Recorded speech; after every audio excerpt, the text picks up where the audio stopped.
আমি এনশিওর করতে চাই আপনার গার্লফ্রেন্ড আপনাকে ভালোবাসে না, আপনার গার্লফ্রেন্ড আপনার অবস্থানকে ভালোবাসে। মানুষ মানুষকে প্রকৃত অর্থে ভালোবাসতে পারে না, মানুষ মানুষের অবস্থানকে ভালোবাসতে পারে। যখন আমার অবস্থান ভালো থাকবে দেখবেন যে মানুষের অভাব নয় চারপাশে। যখন আপনি দেখবেন আপনার অবস্থান ভালো না, আপনাকে কেউ চিনবে না। ইভেন আপনি যখন বিপদে পড়বেন দেখবেন আশপাশে কেউ নাই। মানুষ এরকমই, দুনিয়াটা এমন। এবং এইটা আখিরুজ্জামান, শুধু কিয়ামতের আলামত গুলোই স্পষ্ট না, বরং এটা একটা অবিশ্বাসের জামানা, প্রতারণার জামানা, ধোঁকাবাজির জামানা। এখানে রাত দিন হয়ে যাচ্ছে, দিন রাত হয়ে যাচ্ছে। এখানে বিশ্বাস, সঠিক সরল মনে কাউকে বিশ্বাস করবেন, আপনি প্রতারিত হয়ে যাবেন। মানুষ ভালো ভালো জিনিসটাকে, সততাকে দুর্বলতা মনে করে। এখন আপনি সৎ থাকবেন, ভালো থাকবেন, মানুষ এটাকে দুর্বলতা মনে করবে। এটা ওই যুগ চলছে। তো এই যুগে আপনাকে স্মার্ট হতে হবে। আপনি বিশ্বাস করেন মানুষ মানুষকে প্রকৃত অর্থে ভালোবাসে না, আল্লাহ আপনাকে প্রকৃত অর্থে ভালোবাসেন। এবং আপনার অবস্থানকে সমাজের মানুষ ভালোবাসছে। যত বড় জায়গায় চলে যান না কেন, সবাই আপনাকে সম্মানের ভিত্তিতেই পিছনে তেল দিতে আসে না, কেউ কেউ স্বার্থের জন্য তেল দিতে আসে। তো আপনি এটা বুঝে নিবেন যে দুনিয়াতে আপনি একাই, আপনার সাথে আল্লাহ পাকের সম্পর্ক। প্রত্যেকটা কাজ আল্লাহর জন্য করেন, আল্লাহর জন্য বাঁচেন, আল্লাহর জন্য মরেন, আল্লাহর জন্য সালাত পড়েন, আল্লাহর জন্য রোজা রাখেন, আল্লাহকে সন্তুষ্ট করার জন্য সদকা করেন, দুটো ভালো কথা বলেন, মানুষকে খারাপ থেকে নিষেধ করেন, কিছু করেন আল্লাহর জন্য করেন, আর কারোর জন্য না। যখন আপনি আল্লাহর জন্য নিজেকে সুপর্দ করে দিবেন, তখন সারা দুনিয়া গারত হয়ে গেলেও আল্লাহ পাক নূহ আলাইহিস সালামের মতো আপনাকে বাঁচাবেন। যখন আপনি আল্লাহর জন্য নিজেকে ওয়াকফ করবেন, তখন ইব্রাহিম আলাইহিস সালামের মতো আল্লাহ পাক আগুনের পরীক্ষা থেকে আপনাকে বাঁচিয়ে দিবেন। যখন আপনি আল্লাহর জন্য হয়ে যাবেন, সবাই মিলে আপনাকে শুলে চড়াতে চাইলে, ক্রুশে চড়াতে চাইলে আল্লাহ পাক আসমানে তুলে নেবেন আপনাকে। যখন আপনি আল্লাহর জন্য দ্বীনের খেদমতের চেষ্টা করবেন, আল্লাহর জন্য সব কাজ করবেন, আল্লাহ পাক নবী সাল্লাল্লাহু আলাইহি ওয়াসাল্লাম এবং তার সাহাবীদের মতো আপনারও হেফাজত করবেন, অভিভাবকত্ব করবেন ইনশাআল্লাহ। বিশ্বাস রাখবেন আল্লাহ মরে যাননি, আল্লাহ আছেন এবং আল্লাহ খুবই কাছে আছেন। ওয়াইদা সাআলাকা ইবাদি আন্নী ফাইন্নী করিব। যখন আমার বান্দারা আমার সম্পর্কে জিজ্ঞেস করে, বলে দাও আমি খুব কাছে আছি, আমি খুবই কাছে। আপনি এখন মনে মনে আল্লাহকে বলেন, ইয়া আল্লাহ আমাকে হেদায়েত দিন, আল্লাহ মনে মনে আপনাকে স্মরণ করবে এখনই। আপনি জনসমাবেশে যে আমরা আল্লাহকে স্মরণ করছি, নিঃসন্দেহে আল্লাহ পাক এর চেয়ে উত্তম সমাবেশে আমাদের কথা স্মরণ করছেন, কোনো সন্দেহ নাই। হাদিসে এসেছে আল্লাহ কাছে আছেন, আল্লাহকে আপন করে নেন। প্রত্যেকটা কাজ আল্লাহর জন্য, আল্লাহকে সন্তুষ্ট করার জন্য আপনি অ্যাফেয়ার ছেড়ে দেন, হারাম অ্যাফেয়ার ছেড়ে দেন।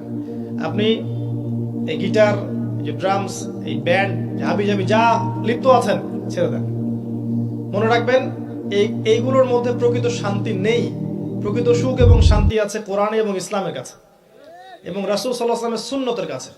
এই শান্তির কথা যদি কেউ জানতো যে কোরআন এবং সুন্নাহর কাছে আসলে কি শান্তি পাওয়া যায়, তাহলে আমার বুকের মধ্যে পারমাণবিক অস্ত্র ঢেলে দিত।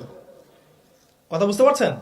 যদি ওই পশ্চিমারা জানতো যে কোরআন এবং সুন্নাহর কাছে আসলে কি শান্তি পাওয়া যায়, তাহলে আমাদের কলিজার মধ্যে মিসাইল ছুটতো, হিংসায়, রাগে, ক্রোধে। তো ছাড়তে শেখেন। আল্লাহর জন্য কিছু করা সহজ, মনে রাখবেন আল্লাহর জন্য কিছু করা সহজ, আল্লাহর জন্য কিছু ছাড়া সহজ না।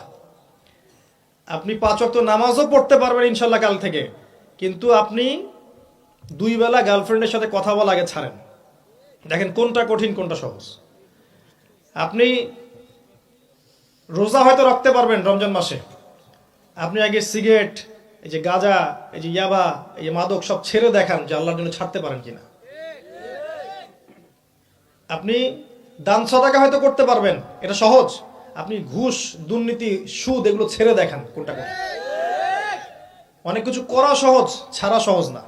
আল্লাহর কাছে ছাড়ার স্বাদ এবং প্রতিদান অনেক বেশি।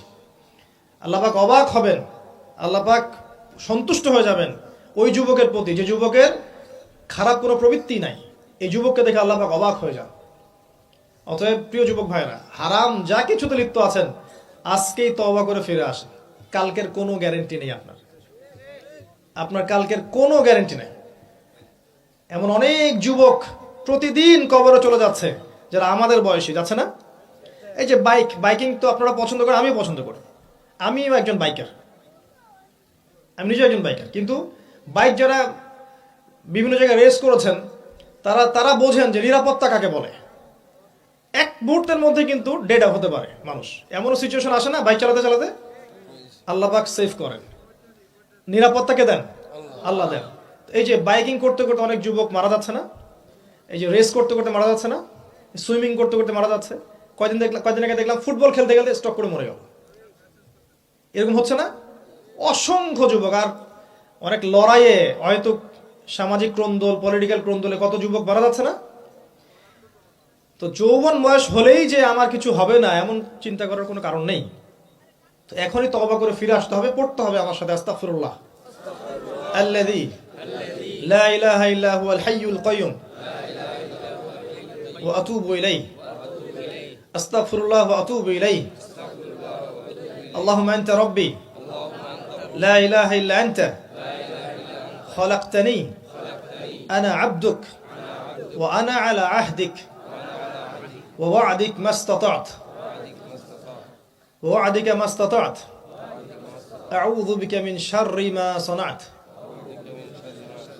أبوء لك بنعمتك علي